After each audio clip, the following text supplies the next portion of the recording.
How's it going, everyone, and welcome back to the channel. Today we're going to try and achieve a number of things. We're going to talk about what burnout means, how do we know when we're suffering from it, what measures can we take to recharge and avoid burnout before it's too late, and how do we deal with the consequences when we are in the middle of it.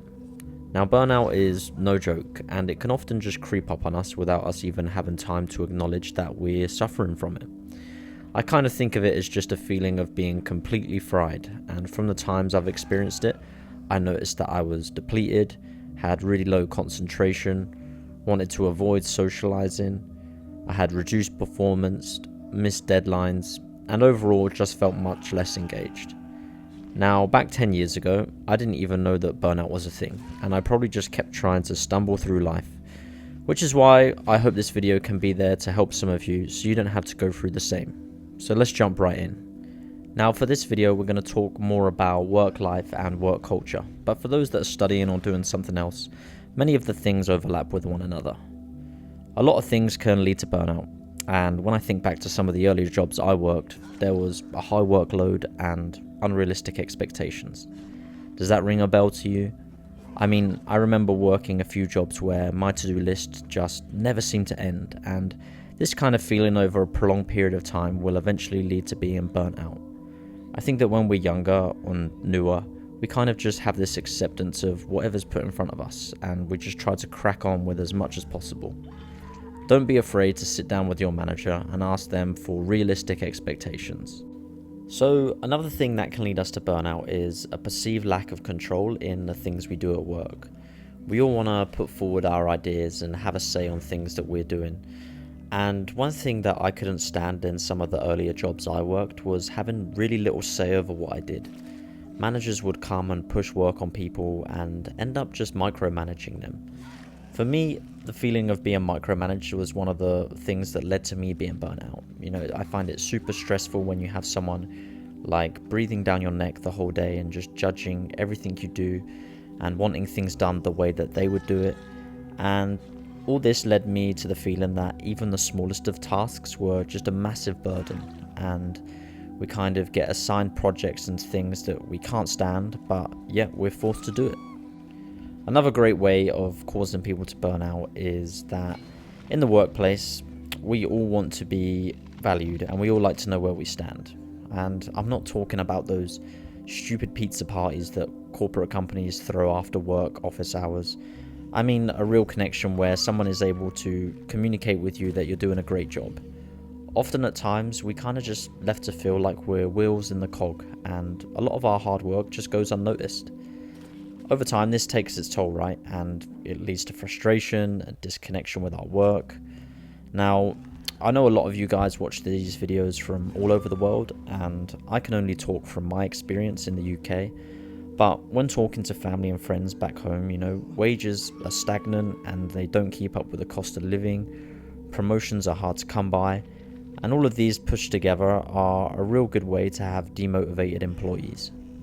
And, you know, I've definitely been there. You know, I've had late nights staring into my ceiling wondering why I'm doing this and working on certain things. You know, so many thoughts of, is this what life really is? And when I'm burnt out, I kind of just notice that I become an overall worse person. I notice I have less patience. I notice I'm easily annoyed and irritated. I don't want to go out and socialize. And back then, I was more prone to have destructive behaviors like drinking a lot and neglecting my sleep. I remember being so burnt out from one job that I just couldn't sleep at night, and you know, I was always thinking about what's going to happen the next day. And then the weekend comes, and even on the weekends, I could never fully relax. I was always thinking that, oh, Monday is getting closer and closer, and eventually that led to a breaking point. So I've realized that burnout will seep into all different areas of life if we let it, and it can even lead to things like anxiety and depression. So what are the solutions? Now, whenever I notice that I might be starting to burn out, I often have a number of go-tos that help. First one is to have a number of different hobbies. It might sound really simple, but I find having hobbies and something that I can have to just mentally escape from reality really helps me. Whether it's going out and playing some sports or simply playing some Dead by Daylight and just chilling, I have hobbies that can distract me and help me relax. If you don't have a hobby, I would just advise you to try a bunch of different things. It doesn't have to be something serious, but find some clubs in your local area, get out there and try something new. Or just do some exercise. If it's been a while and I notice it's been a while since I've done some exercise, it probably means it's time to get a bit sweaty and pump through a good workout. Next, we need to try and manage workplace stress. Now, we all work jobs that can be stressful from time to time, but I really believe nobody should work in a job that keeps them up at night and gives them stress over a long period of time. As mentioned, I've been there and it was one of the worst times in my life. It's bad on your own health and it can be detrimental in the long run. If you're suffering from burnout or you're just really unhappy with your job, ask yourself first, how long have you been feeling this way? If it's been for a prolonged period of time, maybe it's time to look elsewhere. Maybe it's time to change company or change job roles to a different department. On a side note to that, I always believe that you need to stay in employment until you have something else lined up and another job guaranteed. Don't just leave your job on a whim, as you run the risk of spending a period of time unemployed, which can make things more difficult in the long run.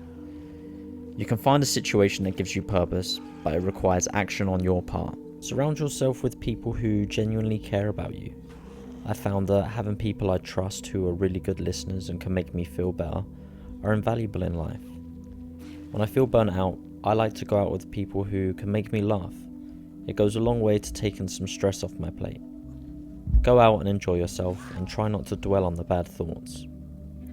So a few final thoughts. Burnout is tough, but we can beat it through good relationships, having good hobbies, or even a bigger change in our lives. Let me know how you guys have been feeling recently, and let me know how you guys deal with burnout, and I'll catch you in the next one. Peace.